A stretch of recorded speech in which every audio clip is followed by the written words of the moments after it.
What's up, guys? Back with a vid here today for you. That sounded really weird, corny. But yeah.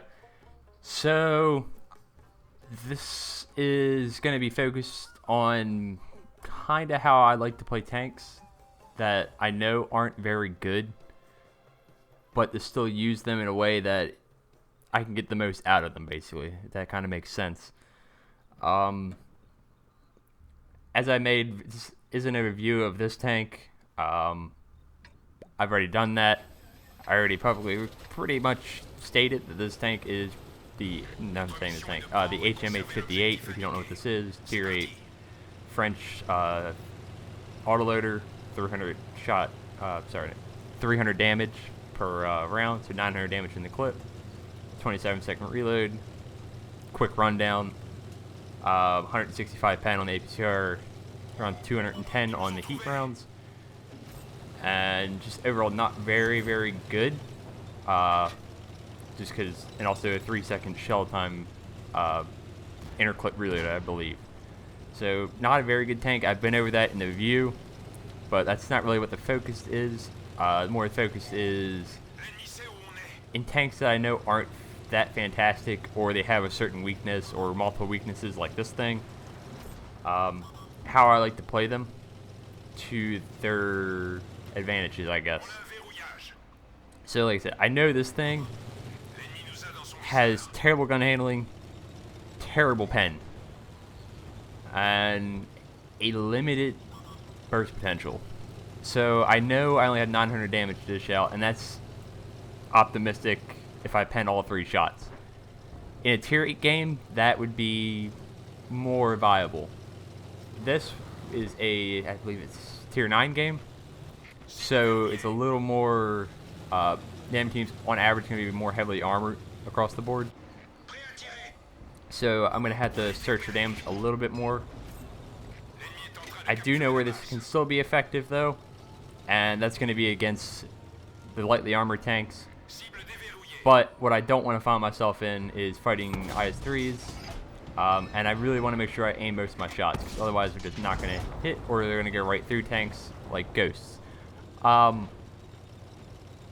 Yeah, but at this point the IS-3 is pointing frontally right at me, and I'm not going to pen him unless I fire heat, and that's still kind of iffy, to be honest. But honestly, I don't really need to be spotting him here, but I'm doing it just in case that the TD, the tortoise, doesn't see him. So just providing the view range there in the scout tank role. I'm still able to do that. I'm now reloaded, and I'm now looking for an opportunity to put my 900 damage to help. And I see that opportunity right here. There are 2 mediums in a platoon, not a platoon, but they're basically the same tank, which is really weird. Ganging up on my heavy, and I take out the one that is low health. I focus him and let my heavy be able to focus his frontal armor towards the other one. And hopefully he, even on the one shot, in that situation, that little corridor, he can deal, or at least delay the medium until I come in for help, hopefully. And it looks like that's the case. That was a good call, and a good use of my 900 damage to take out the one guy and put an extra shot into the other, and we're able to take out his friend, quote unquote, and we still had 2 more rounds. This, we get very lucky. We don't pay attention to, we just assume nothing's there. There's something there. It's 704, but we get very lucky. That's always a thing. Don't go around blind corners, kids. It's a bad idea. But I don't reload because I know that the conk's still here, and I saw that he was kind of distracted by the T49. Now, I've still spotted there, so it's not the best idea to do that. And that shot was just kind of desperation. That's the poor interclip reload basically there. And I just kind of wanted to dip out, and maybe it'll somehow pen, I don't know. But I'm not going to get shot just trying to sit around on his side just to get an extra shot of damage basically. And now I'm just kind of buying my time, letting my other light kind of get some damage on this guy, distracted until I can reload. And then I go in. Unfortunately, he takes out the light, who I think was tracked. And then we're going to dump all 3 shells. Again, fighting targets that I know I can take out. With that 900 damage, you don't want to be fighting full health tanks one-on-one with that 900 damage if you can't kill them, basically. I mean, you're not going to kill a full health tank, so most of the time. So you want to pick and choose the targets, know what's capable of the tank, even in the poor handling, and I know the poor handling, I don't want to be at long range with this most of the time. Unless it's against squishier tanks, like a waffle or something like that, or had the rear of like a conch, then you can get away with it. But you don't, I'd rather be fighting close range. But if they give you opportunities like this, where you have the upper, and he snapshots for some reason, don't know why, and then we get a lucky high pen roll there a little bit, but he was also still angled slightly, I guess reverse up the slope, so his sloping on his upper plate wasn't as effective. So we're able to get, I think, probably a slight high pen roll there also. That helps. And now I'm going for, well, the Artie. And I'm going to try to wait till I reload it. And I want to be cautious because, again, I don't want to get shotgun. He's actually looking at the map, though, which is surprising. But he's not quite quick enough, I don't believe. And we're able to take him out. Now here I was a little worried about the T-49 coming after me, but then I checked the map very quickly. And I see that he's up there with his 3 heavies. So that's kind of why I reloaded immediately. I mean, I always, if I'm not close to the action, I will reload immediately. But also based off threats that I think are coming, if I can get a reload in and not just be on 1 shell versus 3, he may kill me, but at least hopefully I can, unless he one-shots me if he has the derp, I can dump at least 3 shots into him. So at least make them pay for trying to take me out or killing me. But instead, we're going to get up behind these 2 heavies that are left, and again, I'm going to go after the tank that is more vulnerable to my gun and within my killing potential, basically. And take him out. Again, the 75, I think, may have lost some health. I could have killed him as well, but I have more faith in me penning even the rear of a Tiger II than any Russian tank ever invented or in this game. So yeah, that's not that surprising. But what is surprising is that we're going to be able to reload and kill this guy. So, get a little more damage in, and we're going to pick up our 7th kill. So another very good result in this tank. Kind of proving that even in a tank, to an extent, and that was kind of shown even in the one game I posted for this earlier that a couple months ago for the review, I did like 6,700 damage in it. If you can prioritize the right targets, get the right kind of shots off, you can still do well, put out significant damage totals in these tanks. But it's not going to be consistent. That's not going to be something you'd expect all the time. But it could probably give you the best shot at actually doing very well on a tank. And not trying to force it and be frustrated because you're not going to be able to pen something frontally.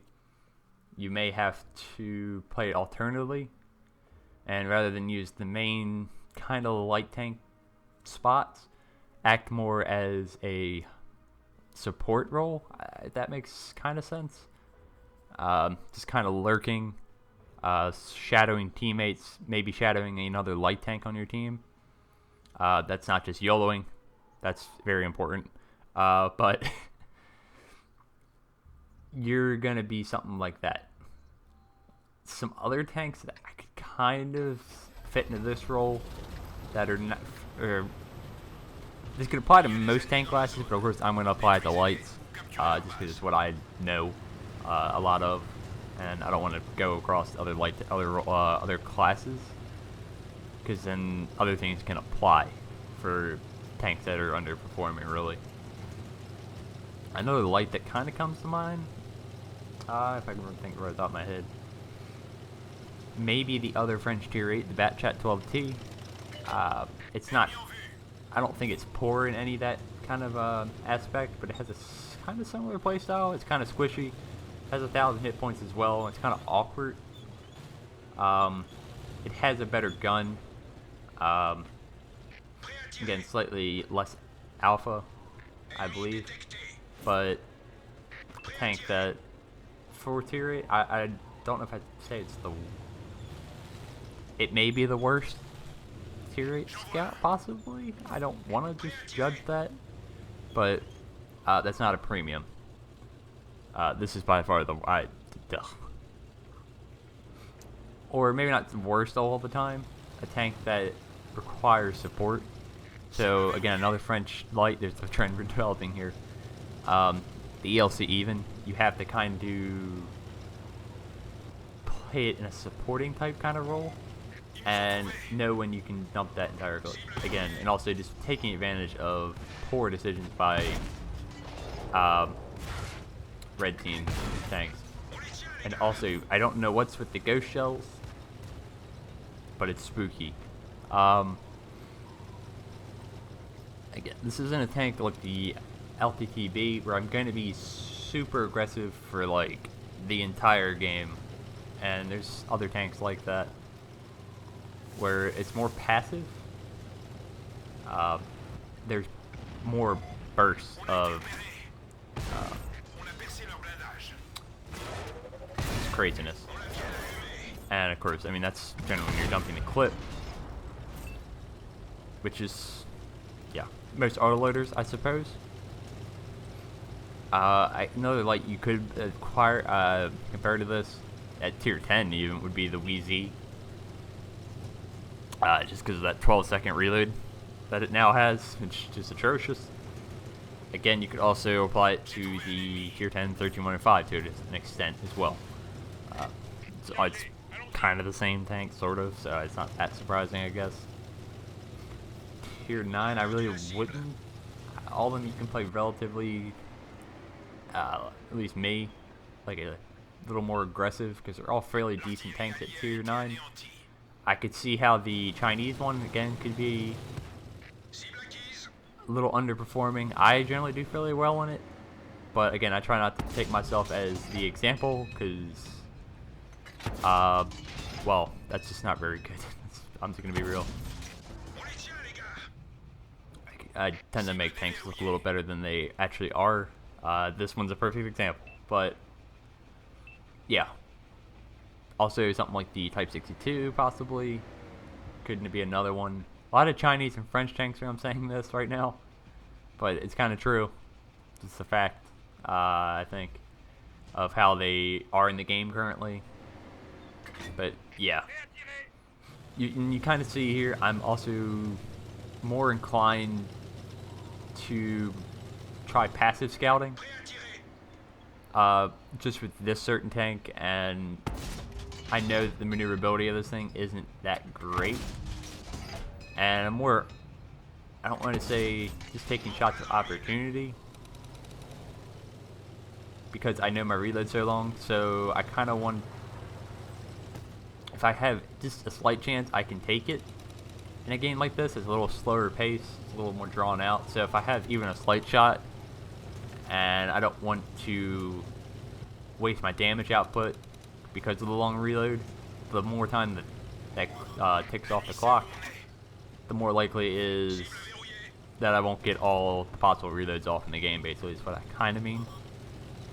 So why not just try to maximize those.